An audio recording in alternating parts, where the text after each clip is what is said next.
বঙ্গোপসাগরের সৃষ্ট ঘূর্ণিঝড় রিমিলের কারণে ইতিমধ্যে লক্ষ্মীপুর জেলায় ৯ নম্বর মহাবিপদ সংকেত জারি করেছে বাংলাদেশ আবহাওয়া অধিদপ্তর।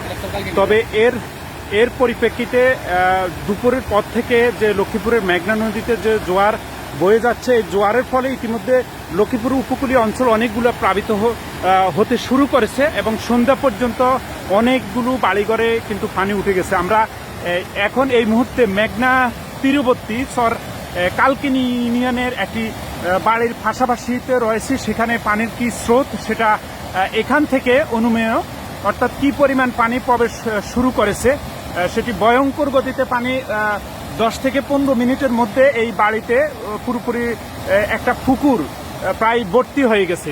অন্যদিকে এই বিভিন্ন যে ক্ষেত রয়েছে, ক্ষেতগুলো ভর্তি হয়ে মানুষের বাড়িঘরে পানি আসা শুরু করেছে।